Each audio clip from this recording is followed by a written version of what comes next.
ఓం నమో భగవతే శ్రీరమణాయ. చాలా సంతోషం నాయన. ఈ మాయలో ప్రతి ఒక్కరూ ఏదో ఒక పని చేస్తూ కర్మానుసారంగా నడిచిపోతూ ఉంటారు. అయితే సినిమా తెర మీద ఏవేవో బొమ్మలు పడినప్పటికీ అవి తెరను బాధించవు కదా. అయితే ఇక్కడ ఒక ప్రశ్న మహర్షుల వారిని అడగడం జరిగింది. సినిమాలో బొమ్మలను ప్రసరింపజేసేవాడు ఒకడు ఉన్నాడు కదా, వాడినే ఆపరేటర్ అంటాం. ఆ ప్రొజెక్షన్లో, ఆ ప్రొజెక్టర్లో ఏది లోడ్ చేస్తే అది అక్కడ కనపడుతుంది కదా. అయితే మహర్షుల వారు దానికి బదులు పలుకుతూ, సినిమాలోనే ఎందుకు, ఎక్కడ చూసినా, ఎటు చూసినా, ఎటువైపు చూసినా మీకు అన్నీ జడ వస్తువులే కదా. తెర కావచ్చు, బొమ్మలు కావచ్చు, దాని వెనకాల ఆర్క్ లైట్ కావచ్చు, దీపం కావచ్చు.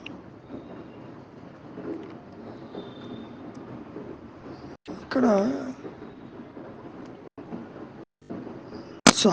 చలనానికి ఒక సచేతనుడు కావాలి కదా. కదలాలి అంటే వాటంతటవి జడ వస్తువులు కదలలేవు. వాటికి ఒక చేతనత్వం కావాలి కదా. మరి ఆ సచేతనుడు ఎవరు? ఆత్మే. మరి నీవు చైతన్యం దగ్గరికి వచ్చేసరికి, ఎరుక దగ్గరికి వచ్చేసరికి స్వరూపం కాబట్టి, అది నీ సహజత్వము కాబట్టి, అది స్వయం సమర్థము. అంటే అది తన ఉనికిని తాను తెలుసుకోగల సామర్థ్యం జ్ఞానవృత్తి చేత ఆత్మకు ఉంటుంది. మరి దానికి వేరే ఆపరేటర్ అక్కర్లేదు, చాలా కూడా అవసరం లేదు. ఆ విషయాన్ని నువ్వు బాగా గమనించు. ముఖ్యంగా చాలకునికి ఒక దేహము తాను భావించడం లేదన్నాడు ప్రశ్నించినటువంటి ఆ పృచ్ఛకుడు. మహర్షి దానికి కూడా బదులు పలుకుతూ, ఆపరేటర్ యొక్క ఆవశ్యకత ఊహించినవే. ఎందుకంటే ఈ దేహము, ఈ ప్రపంచము, ఈ సర్వము, క్రియలన్నీ కూడా మరి సాగాలి అంటే చైతన్యత్వం కావాలి, చైతన్యం కావాలి. అక్కడ దేహము జడ విషయము, అది ఎప్పుడైనా అది ఉన్నట్టు చెప్పిందా? అయినా దేహం కదిలిపోతూనే ఉన్నది కదా. కనుక చేతడునైన ఒక చాలకుని అక్కర కలిగింది. మరి అది అవసరమే కదా. ఇక్కడ ఒక విషయాన్ని బాగా గుర్తుపెట్టుకుంది ఆయన. సామాన్య ప్రజానీకం తాము జీవులము అనుకుంటారు, తమంతట తాము అన్ని పనులు చేయగలం, సాధించగలం, పొందగలం, ఆలోచించగలం అని అనుకుంటారు.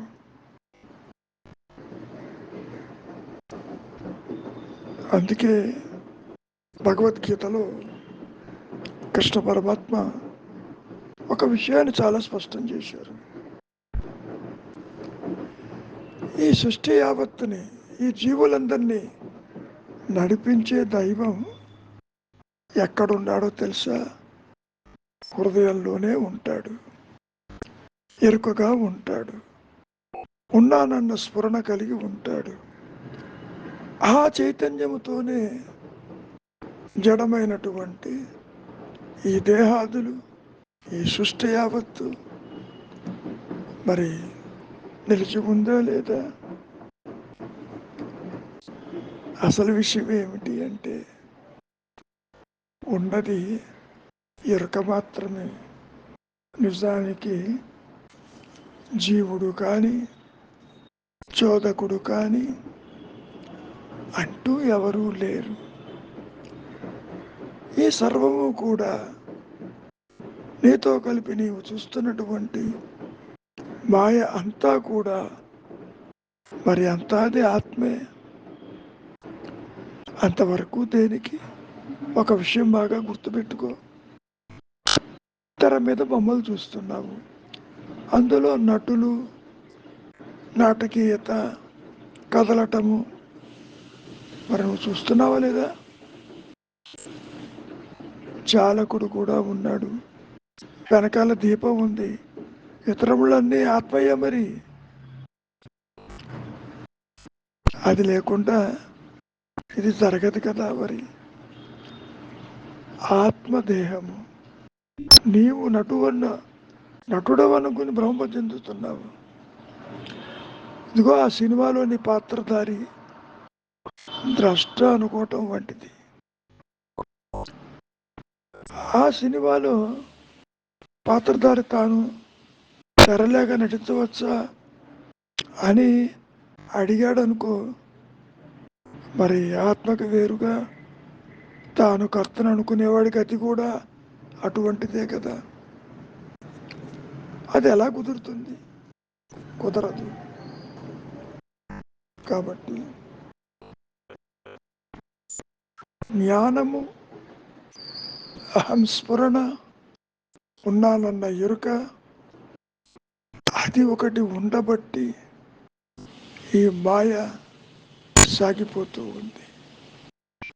సామాన్యంగా మూలము తెలియనప్పుడు నువ్వేమనుకుంటున్నావు? ఇదంతా సత్యం అనుకుంటున్నావు. సత్యం అనుకోవటానికి కారణం అవి నీకు చెప్పటం వల్ల కాదు, నీ ఉనికి సత్యం కాబట్టి దాని ఆధారంగా ఉన్నటువంటి జీవుడు కానీ, జగత్తు కానీ, ఈశ్వరుడు కానీ, అవస్థలు కానీ, జనన మరణాలు కానీ, మరి ఇవన్నీ కూడా నీకు సత్యంగా ఎందుకు గోచరమవుతుంది? మూలము సత్యము కాబట్టి.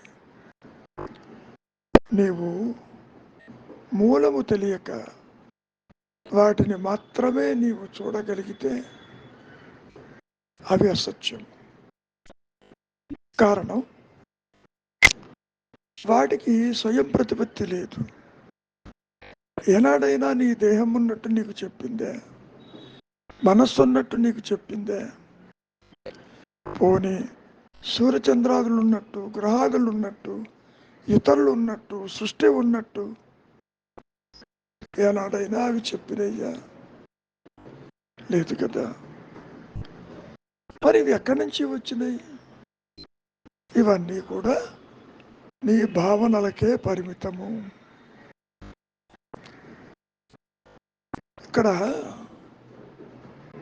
థింకరు, థాట్స్ అని మనం అనుకుంటున్నాం. థింక్ చేసేవాడు ఒకడు ఉంటే కదా థాట్స్ అని. ఆ థింకర్ ఎవడో చూడబోతే ఎవరూ లేరు అక్కడ. మరి ఉన్నది ఏమిటి?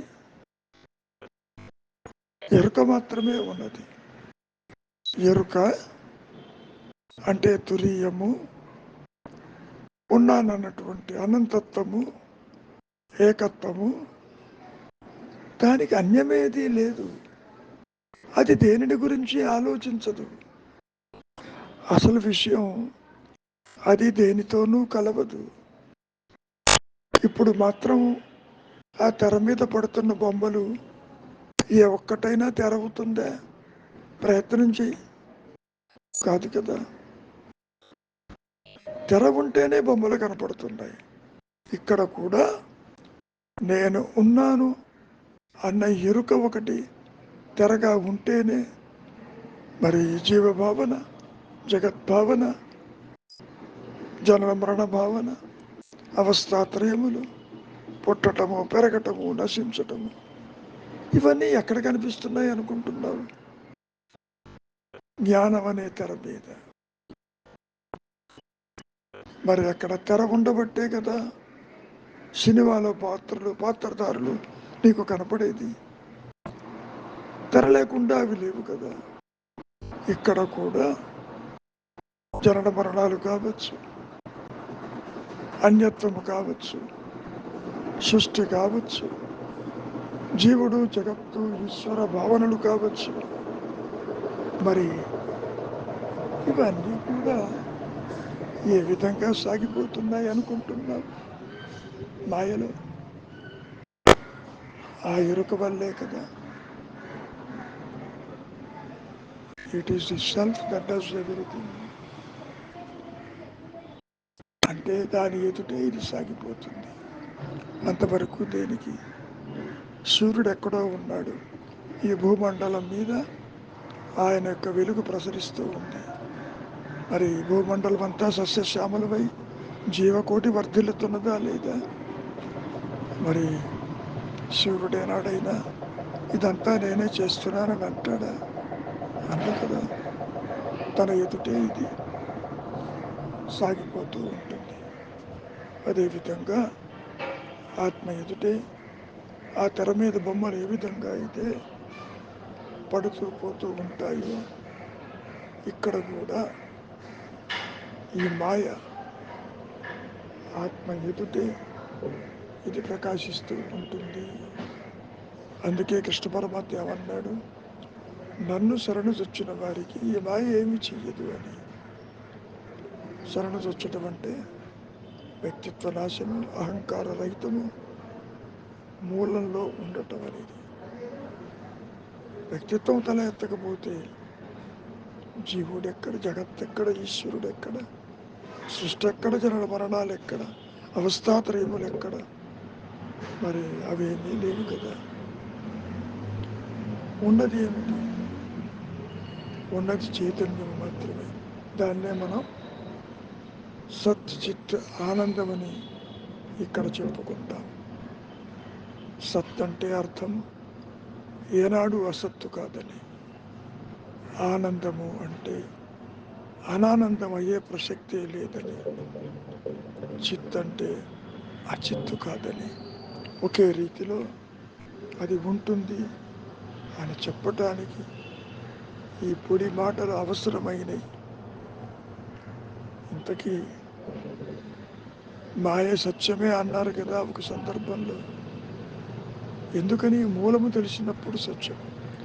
ఆభరణములు కూడా బంగారమే కదా. బంగారాన్ని విడిచి ఆభరణం లేదు కదా. నువ్వు విడిగా ఆభరణం చూస్తే అది లేదు.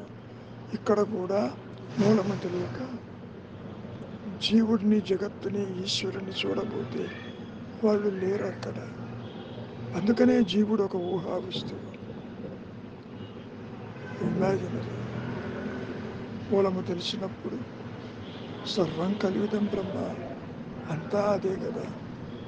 ఉన్నదే ఎరుక. ఈ సృష్టి యావత్తు ఆత్మను విడిచి లేదు నాయన. పోనీ ఆత్మలో ఏమైనా ఉందా? ఆత్మలో సృష్టి లేదు. కాబట్టి చాలా విచిత్రమైనటువంటి స్థితి ఇక్కడ ఉన్నది. ఎరుక మాత్రమే సత్యం. ఆ ఎరుకలో అనంతంగా తనకు తాను ప్రకాశిస్తూనే ఉంటుంది. అక్కడ సృష్టి ఎక్కడ, జనన మరణాలు ఎక్కడ? ఇదే విషయం అడిగారు. సెల్ఫ్ రియలైజేషన్ అయితే నాకేమిటి లాభం అని. జనన మరణాలు ఉండవు, నీవు ఎరుకగా మిగిలిపోతావు అని చెప్పడం జరిగింది. దీన్ని గ్రహిస్తే చాలు. ఎన్ని రకాలైన ఉదాహరణలు చెప్పుకున్నా మనస్సుకు అందదు, బుద్ధికి అందదు, ద్వైతానికి అందదు. మరి అనుగ్రహం చేత అది దానంతటది ప్రకాశిస్తేనే తప్ప వేరు మార్గం లేదు. నిశ్చలతగా రావటానికి కూడా అదే నీకు సహాయం చేస్తుంది. నీలో పరివర్తన తీసుకొస్తుంది, నీలో వైరాగ్యం తీసుకొస్తుంది, నిన్ను విచారింపచేస్తుంది, చివరికి తాను ప్రకాశించి సృష్టి లేకుండా చేస్తుంది. మంచిది. మౌనమే శరణ్యం.